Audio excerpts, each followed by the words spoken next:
ሰላም ሰላም ውድ ቤተሰቦች እንዴት ናችሁ? ሰላም ናችሁ? እቺ ማናት? ቲጂ ናት። ይሄው ይሄ የኤርትራ እንትን ነው፣ ባንዲራ ነው። ስለወደድኩ ነው ያረኩት። ሰላም ናችሁ? እንዴት እንዳምርብኝ ታችሁ። እቺ ማናት? ቲጂ ነች፣ እንዳትሳሱ እሺ። እና ጸጉር መስራት የምትፈልጉ ሰዎች ቦታውን ባላቅ ስልክ ቁጥሩ ልስጣውና ሀሎ በሉ። እንዴት እንደተሰራ አይታችኋል። ዋጋ ደግሞ እሷን በጠይቁ ኢማራቲ ዱባይ ውስጥ የለም። እንደነሱ የሚሰራ ጸጉርም የለም። አይታችኋል። ጸጉሬ ከላይ ነው የምትነቅለው ስትሰራ ማለት ነው፣ ከላይ ወደ ታች። ስልክ ቁጥሩ አልንገራችሁ 05 52 34 66 298 ላይ ሀላው በላችሁ ደውሉ። በጣም ምርጥ ጸጉር ነው የምትሰራው እህታችን። እጇ ይባረክ። እኔንም አውሩኝ ካልቻላችሁ ፕሮፋይሌ ስር ስልክ ቁጥር አለና እኔ ደግሞ አስተላልፋለሁ። በዛም ደግሞ መስታወቂያ የምኑን የዳቦውን የምኑን ሴት ፈላጋ ምናምን ካላችሁ አውሩኝ። ወንዶቹ ማለት ነው እዚህ ይገኛል። ምርጥ ምርጥ ሴቶች አለ እዚህ ጸጉር ቤት ማለት ነው። ምስት የምትፈልጉ ወንድም ሙሙ ጸጉር መስራት ይዋት ይሄ ነው ቤቷ። ሃይ በሉ።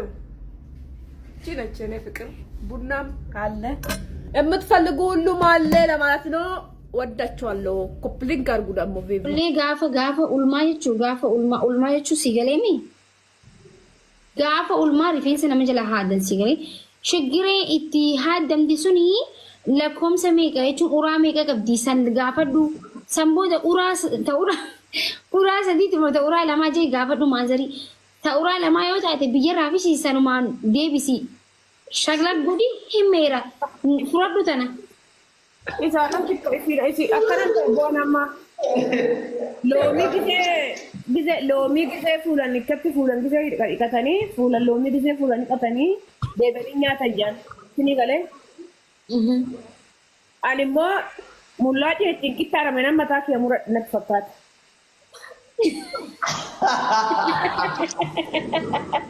ጊዜ ያሉት خلاص እንደ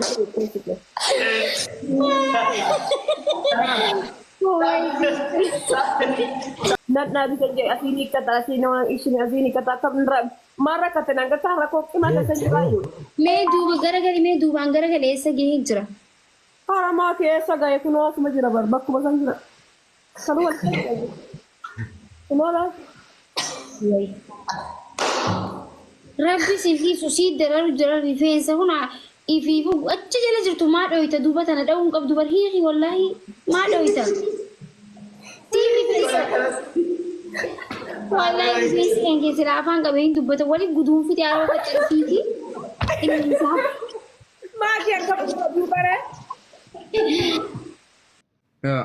ያ ወረነ የኝ ፍል ስርበና ንየ ጀውሰን ኢትበነቴ ሱራክ የኩኖ አከ ከነቲ አከ ሜሴጅ ረሰ ቆይ አካ አገርቴ መካካ ጨይካን አከራት ወልፈተ ቲሸርት ረት ወልፈተሞ ሙከረት ለጠፈት ሙከረት ጉዲሴ ጉዳ ሙከረት ፈኒሴ አከነቲ ከነረ ጉዳ ጎዴ ቀበቴ ዲማ ሳይቦኒ ሳሞ ሱራ ጋባ ብየት ካሙ ከወረቃም ባቱ ሰኒ ጅራሚ እቲቆ ሆነ ነምኒ ቶርበተ ኪነምኒሻን ኢሰዱዋን ቀበ ዲማ እኒ ሰንቀበቴ ናንዬ ከንጆት በነቴ ደንደን ጀቻ ዲማ የቹ መጋላ ፌስ ደንደን ጅራ ዲማኒ ሰሙት ፌስቡክ አቪ ቲክቶክ ራ ፖስት ጎድ አኒሞ ዮም ሆሜ ቲሸርት ይሳው ፈዴቲን ዴማ አስሊ ፊ ሙሴና ሴና ፊ ሃቲ ሴና ትሌን ቲሸርት ይሳ አከነ ቀበይ ነው ዱወት የመኔች ኩን አደብ ይሳቲ ይሳና ከነኮ ሳኒኮ ወይ አደስንከ ኩኒ አደበረ ተገሩ ማል ቤታ ይሳ አደበ ሙረጅራታ አደቢ ከነረቲ አደቢ ከነካ ወይታ ፎቶ ከነካ በተኒ ደምተን አችረቲ ጓበሬሲተኒ በረፋና ማል ያደበይታ ፈከኛ ፊ ጃለል ሂንጂፈታ ዳዋን ጀዱ አካ ጀዳ ዮ ደመን እንደንዳሙ ፈከኛ ፊ ያኒ ጋየቹ ነመነም የሮ ሂሪራ ባኑ ብየ ፈረንጂ ከነከ ሰቲ አብይ ነከይ ጎዴ ዳውን ጀናሚ ፈከኛ አመ ሲንጃላላ ወልሞተኒ አቲስ ኢሰስ ጃላላ ሞቴኒስ ጃላላን ሲሞኤ ኢብሳ አባ ሂንጂፈተ ሰን አከና ቀበተኒ ፎቶ ጃለል ሂንጂፈታ ረጅራቱማን ኢብሲ ሻኪን ጎደማ ወሌቱ ብሬዳ ወሌ ብሬዳ ወሌ ነከምት ካፈከኛ yokkatu barreeffamu ሀረርጌ ጅቢት ሀረርጌ ፈከስ ጎት ሀረርጌ ዋኒንቴ ፋን ሀረርጌ ዋኒንቴ ኢንሻአላህ ሀረርጌ አኔ ሰዱባኒ ስልጤዳ አን ስልጤራ አንዱፌ isin harargeedha ishii isin harargoota ishii anoo eessaan dhufe jechuu haala kanaan eessan nagalchuu deemtan beekaa isin callisee isinirraa callisee gizeen usu yoo oowwifachuu barbaaddan maakii irratti rarraatanii na oowwifattan mataa keessan tanta'antaniiti yaada keessanii fi geemii keessan beeksifattan malee. Gaafa akkasitti uummanni keenya beelee gargaarsa gaafatu san yoo harargee jaalattan taate yoo harargee isin arra narra jaalattan taate maaliif gaafa san dhaabbattanii mudhii hidhattanii gargaarsisina? Maaliif uummata keessaniif sagalee hin ta'in agabbaatanii? Guyyaa takka sagalee taatee hin beektaa haati asii gabbaatee harargee waan taateefi micoon harargee waan taateefi isinis harargee anis harargee yoo harargummaa taate jechuudha. Tokko irraan caalu jechuudha. Isini galee beekaa callisnee gaafa osoo nuti gandummaa jibbineeti malee wanni jenneeti miti. Dubbachuus akka itti dubbannus beena dubbachuus dandeenya jechuudha. Harargee takka jennaan harargee lama jennaan yoo namni geemii nama tokko taphatanii mooman waan harargee jibbituuf hafte. Yoo achi kush jee harargee waan akkas gootuuf jibbe. Bakka bikka hundatti anuma yaaman jechuudha achittis sa'a kanatti namni geemii guyyaa saftii nu qofaa qaba nu qofni hin qabu. Geemii 3-4tu jira jechuudha gaafadha ijoollee yoon kijibee. Geemii namni dur hafe geemii namni karaa cufee taphachuu namni halkan takkas guyyaa saftii takkatti geemii 4-5 taphataa jira.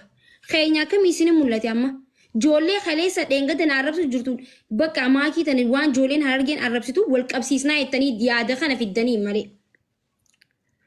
Isin tu na cabsuu barbaada malee anaa miti kan isin cabsuu baate isin kana cabsuu jiru anaa miti bar isin ka jibbaa kiyya qabu isin ka kuufa kiyya fedhu jechuudha. Dammu harargee guutuu miti 2-3-4-5 warra lakkaa'amta kana malee ani isin guutuu harargee duraan harargeen ja'a amman jiru isin 4-5 waan taataniif. Saniifuu sa'a sirraa isinirraa jijjiiree taphachuu danda'u sa'a hin jijjiirtu guyyaa jijjiirtu tiktook irraa gumnaa jettan saftii ganama subii hin daa'amu asirratti afrikaa daansiin taphadha asirratti wallee banadhee jechuudha geema dhiiseewu. Ganama irraa qabee hanga galgalatti eegaa sodaa jechuun kabajaan sodaa isinitti fakkaatte. Hayi bikka ati irraa dhufte irraan dhufe anis yoo onneedha jechuudha. Hunda keetu achii dhufte achii dhufe walii gabbaan jechuudha. Haa dubbaddu. Wallahi obsina biciisan arra silaan obboleessa qabaadhe wallahi muniraan na'u dhageeffadhu silaan arra obboleessa takku qabaadhe miidiyaa kanarratti namni hundi kakee hundi kadhaluu deemu hundi kasargii godhatu deemu hundi kageemii taphatu hundi kawaa hundi qabatu hundi maakuma bar as deemu maakii achi deemu maakii rakkadhee bar isaan jidduutti andi wandimma binoora izaaree akkana irratti godhatan miidiyaa kanatti hundi keessan jechuudha. Angaruu firraan isin dhorka amma booda wallahi firraan isin dhorka. Alanii miidiyaa irratti isin alanii dhageeffadhu. Inni alaniin akka duraan haasoo itti haasa'e. Na arsan. Waan hin jedhu baru. Poolitikaan irratti fayyadaman geemii isaanii oomishachuuf maakii fayyadamuu qabanii. Daddabochi.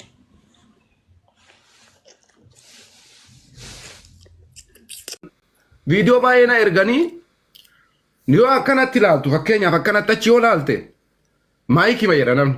Garuu viidiyoon daqiiqaa 2 beeyte viidiyoon akkaataan viidiyoo akkaataa biraati.